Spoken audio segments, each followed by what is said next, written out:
Good afternoon everyone, সবাইকে শুভ শারদিয়ার অনেক অনেক অভিনন্দন জানাই এবং নবরাত্রির অনেক অনেক শুভেচ্ছা জানাই। এখানে আমার মেয়েটা একটু আমার হাজব্যান্ডের সাথে মানে ওর পাপার সাথে একটু ঘুরতে যাচ্ছে এবং নতুন জামা পরেছে, তাই দেখো একটু স্টাইল করে দেখিয়ে দিচ্ছে। ও জামাটার ওভারভিউ দেখাচ্ছে, নতুন জামা প্যান্ট নতুন মাস্ক পরে পাপার সাথে চললো একটু বেড়াতে। এবং শুধু বেরিয়ে আসেনি, পাপার সাথে কিছু শপিংও করে নিয়ে এসছে। নিজের পছন্দ মতো নেল পালিশ, নিজের পছন্দ মতো ক্লিপ, পুজোতে পরবে বলে সব কিনে নিয়ে এসছে। এবং এখানে দেখো আমার হাজব্যান্ড গেল লিফটটা ডাকতে, তার জন্য ওকে দাঁড় করিয়ে রেখে গেল। যেহেতু 10th ফ্লোরের ওপরে, তাই লিফটটা আসতে একটু টাইম লাগে, তাই এখানে ও দাঁড়িয়ে আছে। তার মধ্যেও একটু ও হাততালি দিয়ে নাচানাচি করছে, মানে এই সন্ধেবেলা টাইমটা ও একটু ঘুরতে যেতে চায়। আর যেহেতু চারিদিকে গান বাজনা বাজছে, জানি না তোমরা হয়তো এখনও শুনতে পাবে গান বাজনার আওয়াজ, গান বাজনা বাজছে এবং পুজো মরশুম, তাই ঘরে থাকতে কারই বা ইচ্ছা করে। ও ছোটো হলেও তো ওর মধ্যে সেই সেন্সটা চলে এসছে না যে বাইরে যেতে হবে। তো যাই হোক, আমি রইলাম, ও গেল ওর বাবার সাথে ঘুরতে। ওর বাবা বলছে এরকম আমাদের ওয়াশিং মেশিনের কার্টুনটা এখানে রাখা আছে, আর আমাকেও যেতে বলছিল, কিন্তু আমার শরীরটা এত খারাপ আমি যেতে পারিনি।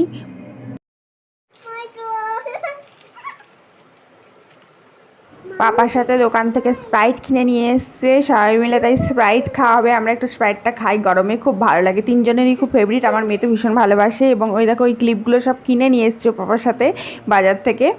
ওর পাপা আবার নিজে চয়েস করে নেল পালিশ কিনে নিয়ে এসছে, ক্লিপ তো কিনেই নিয়ে এসছে, নেল পালিশটা আবার আমাকে বলছে তোমাকে পরিয়ে দেবো আমি নিজে হাতে। মানে ওর পাপাকে মানুষ করে দিলাম আমি।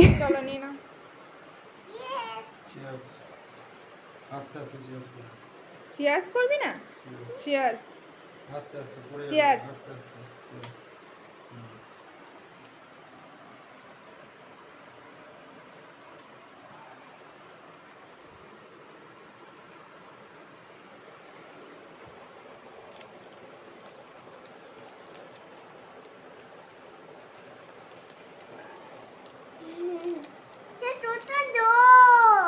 খুব সুন্দর হয়েছে ক্লিপগুলো।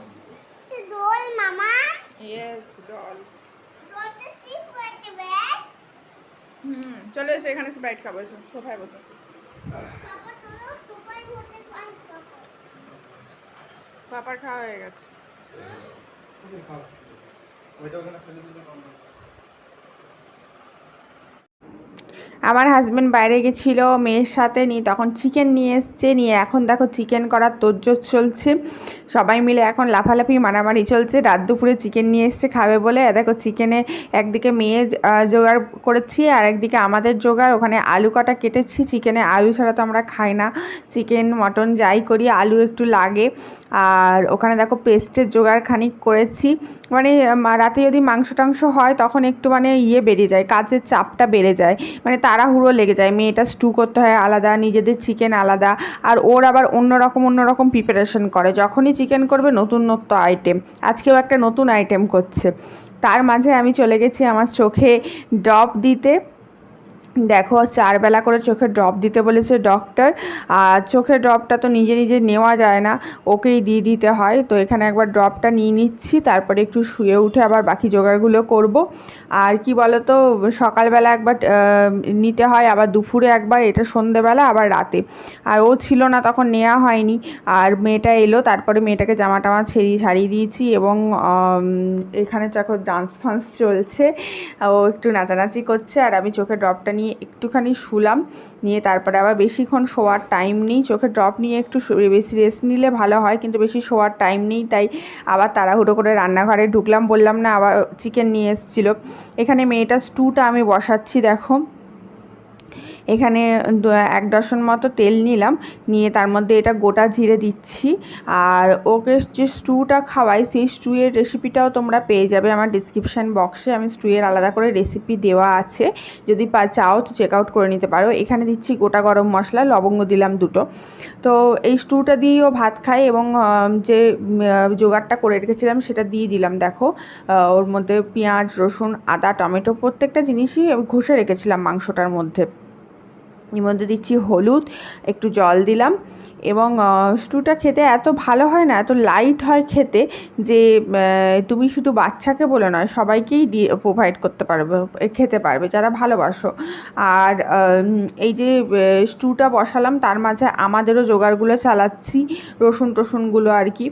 আর রসুনটা দেওয়া হয়নি তার জন্য রসুনটা দেখো থেতো করে দিয়ে দিলাম। আর এর মধ্যে এবার যাচ্ছে সল্ট। হঠাৎ করে ও চিকেনটা নিয়ে আসে, মানে ওর চিকেন আনার কোনো কথা ছিল না, ভেবেছিলাম অন্য কিছু করব, তো ও বললো যে হঠাৎ করে চিকেন খেতে ইচ্ছা করছে। মানে পুজো মরশুম এলে একটা হয় না যে ভালো ভালো খাবো, ভালো ভালো জামা পরবো, ভালো ভালো ঘুরবো, এরকম একটা চিন্তাধারা সবার মধ্যে এমনিই চলে আসে। তো সেরকমই একটা ব্যাপার, ও বললো যে আজকে একটু খাই ভালো। তো তার জন্য আবার নিয়ে এলো, আবার একটা নতুন রেসিপি দেখেছে। দেখো এটা একটা গোলমরিচ গুঁড়ো দিলাম, একটু গোলমরিচ গুঁড়ো দিই ওর স্টুতে, ভালো লাগে খেতে, একটু চিটচিটে ঝাল ঝাল হয়, খুব একটা যে ঝাল হয় তা নয়। আর গোলমরিচটা শরীরের পক্ষে খুবই উপকার। তার মাঝে এখানে আমি রসুনগুলো ছাড়াচ্ছি, সেগুলো হচ্ছে আমাদের রসুনগুলো ছাড়াচ্ছি। আর যেটা বলছিলাম, তো তার জন্য চিকেনটা নিয়ে আসে। আর অনেকটা যেহেতু দেরি হয়ে গেছে, ওরা ঘুরেছে, বেরিয়েছে, বাজার হাট করেছে, তারপরে আবার এসছে, তার মাঝে আবার এত কিছু জোগাড়, তার জন্য একটু তাড়াহুড়ো লেগে গেছে এই যা।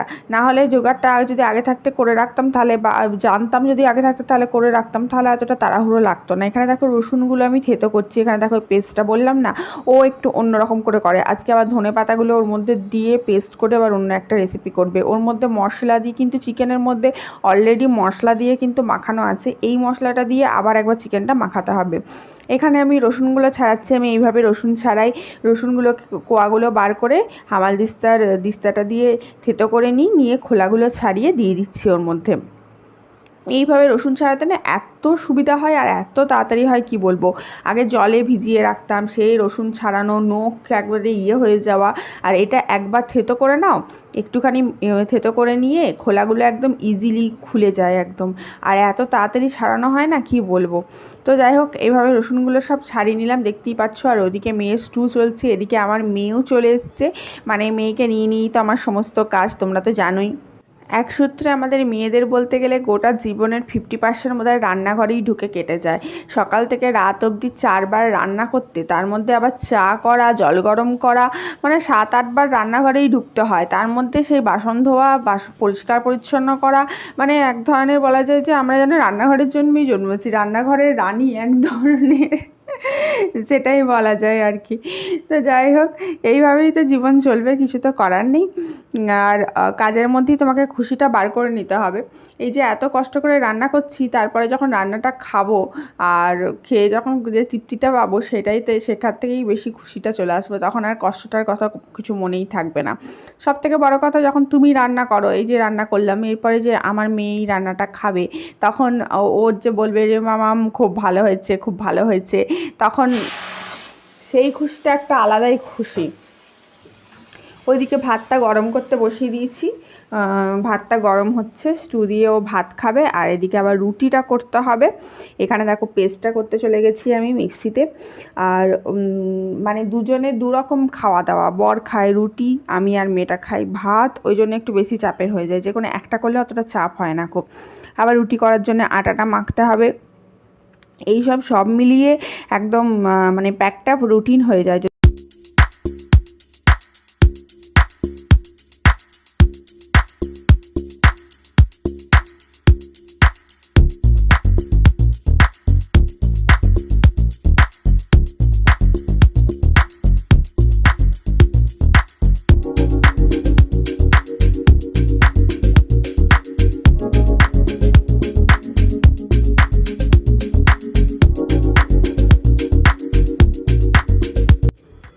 এখানে পেস্টটা চিকেনের মধ্যে আমি মাখিয়ে নিচ্ছি এবং একটু পেস্ট রেখে দিলাম।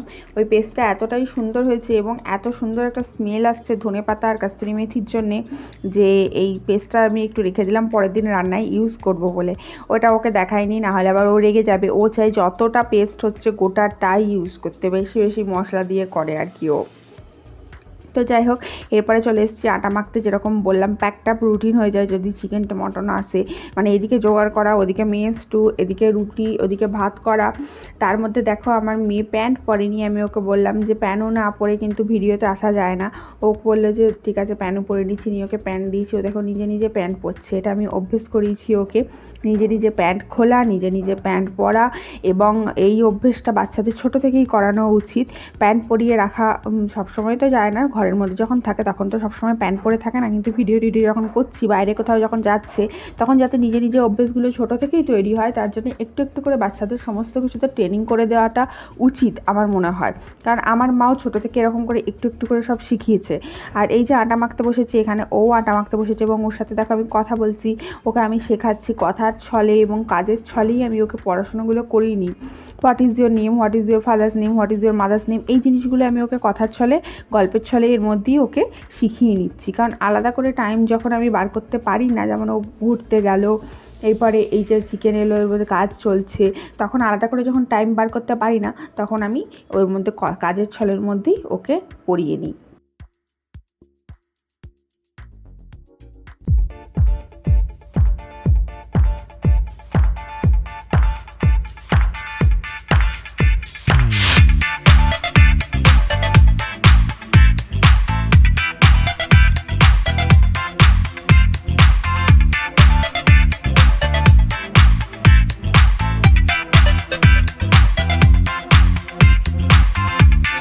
আটা মাখার পর মেয়ের বায়না হচ্ছে ও একটু ডান্স করবে। ওর বাবা গান লাগিয়ে দিয়েছে, দেখো ওর বাবার সাথে সাথে ঘুরছে, বাবাকে বলছে ডান্স করতে। ওর বাবা ডান্স করবে না, কারণ ওর বাবা চিকেন রান্না বসিয়েছে, কী করে ডান্স করবে। তার জন্য দেখো তার ফাঁকেও একবার এসে ডান্স করে নিল, এবং আমি ওর সাথে ডান্স করতে লেগেছি, যে ওকে সঙ্গ দিতে হবে একজনকে, ওর পাপাকে হয় করতে হবে, না আমাকে করতে হবে। ওর পাপার সাথেই ও ডান্স করে থাকে ম্যাক্সিমাম টাইম। কিন্তু আজকে যেহেতু ওর পাপা এই রান্নাটা ডিপার্টমেন্টে রয়েছে, যেহেতু রান্না করছে, আমি জোগাড় টোগাড় সব করে চলে এসেছি, শুধু রুটিটা বাকি, বাকি সমস্তটা করা হয়ে গেছে। তার জন্য আমি ভাবলাম আমি তাহলে ডান্সটা করি, তাহলে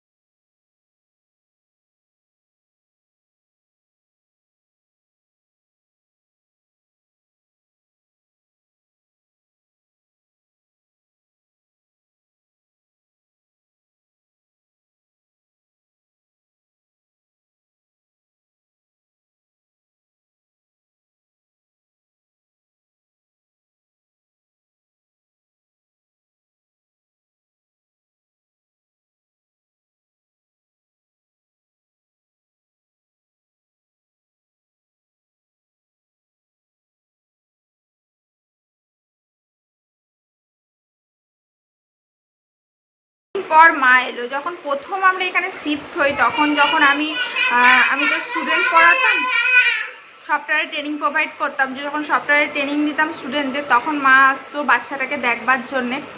তখন এসে মা বেশ খানিক দিন করে থাকতো, স্টুডেন্টদের পড়াতাম, সেই দুদিন আসতো, প্রতি সপ্তাহে দুদিন করে আসতো।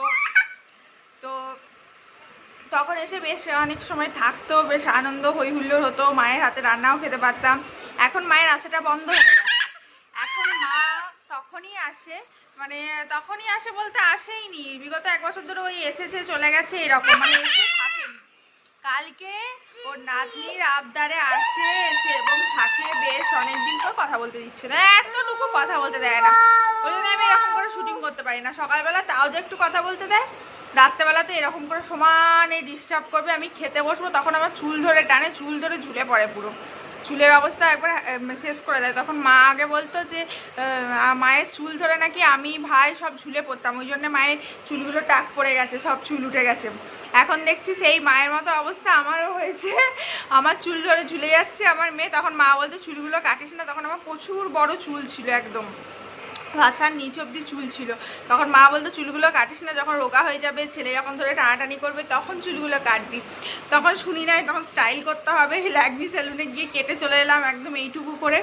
তারপরে এখন আবার একটু বড় হয়েছে, এখনও ভেবেছিলাম এইটুকু কেটে দেবো, কিন্তু তারপরে আর কাটলাম না, মা বারণ করছে, বর বারণ করছে, তাই ওদের কথা রাখতে আর কাটলাম না, সামনেটা শুধু কাটলাম।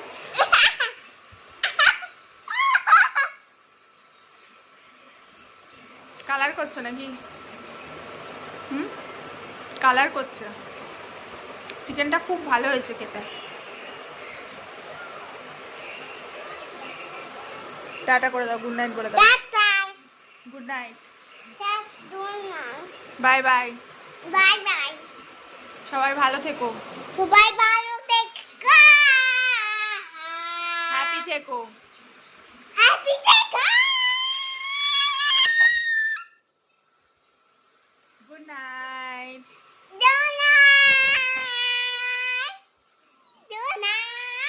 এমনি করে ঘুষি মারলে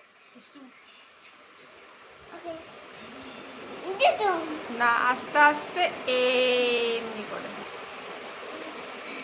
আস্তে আস্তে এ এ এ এ এ এ। হাজবেন্ডের রান্না করা কমপ্লিট হয়ে গেল, চিকেন রেডি, মেয়েটাকে খাওয়ানো হয়ে গেছে, আমার রান্নাঘর পরিষ্কার পরিচ্ছন্ন করা কমপ্লিট। মেয়ে কার্টুন দেখছে, জিৎ এখন কার্টুন দেখবে, একটু করে দিই দেখতে। বাচ্চাদের একবারে যে টিভি দেবো না, একবারে মোবাইল দেবো না, সেরকম কিছু ব্যাপার নেই আমার, বুঝতে পারছো? একটু একটু দিই, সবাইকে একটু একটু ছাড় দিতে হয়।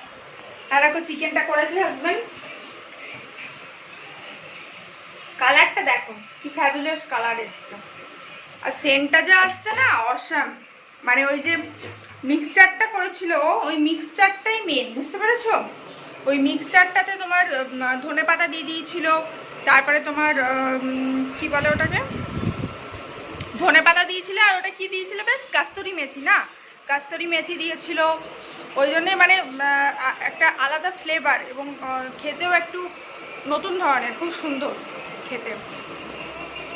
যাই হোক, নতুন জিনিস এলে একটা কি হয় বলো তো, যে মানে ওই দিকেই তাকিয়ে বসে থাকতে ইচ্ছা করে, মনে হয় না ওই দিকেই তাকিয়ে বসে থাকি। এই যে আমার ওয়াশিং মেশিনটা এখানে এসছে, দেখো এই যে ক্যামেরার দিকে ইয়ে করে, তারপরে এই যে ওয়াশিং মেশিনটা রেখেছি, এই যে আমার কুকু এসছে, ও খায় গেছে কমপ্লিট।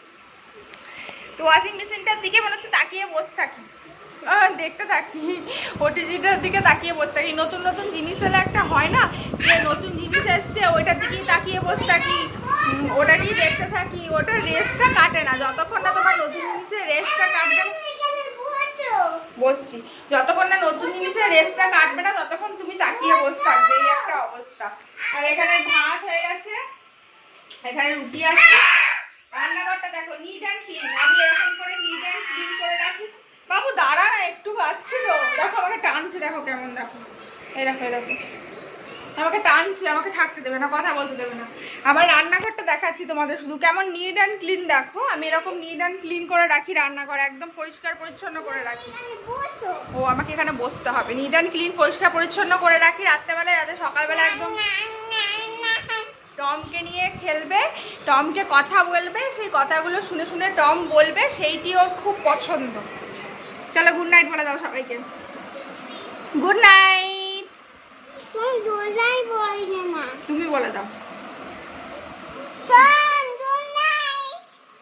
তুমি বলে দাও গুড নাইট। যাই হোক, সবাই ভালো থেকো, সুস্থ থেকো। ভিডিও ভালো লাগলে অবশ্যই লাইক করো, সাবস্ক্রাইব করো। ফেসবুকে যারা দেখছো, তো আমার এখন শুনবে না, ঘুম পেয়েছে। ফেসবুকে যারা দেখছো তারা ফলো করো, বেলে ক্লিক করো, এবং ইউটিউবে যারা দেখছো বেল নোটিফিকেশানে গিয়ে অল নোটিফিকেশানে ক্লিক করো। ততক্ষণ স্টিল দেন, ততক্ষণ ভালো থেকো, সুস্থ থেকো। আবার তোমাদের সাথে দেখা হবে একটা নতুন ব্লগে, একটা নতুন ভিডিওতে। ততক্ষণের জন্য বাই বাই, গুড নাইট।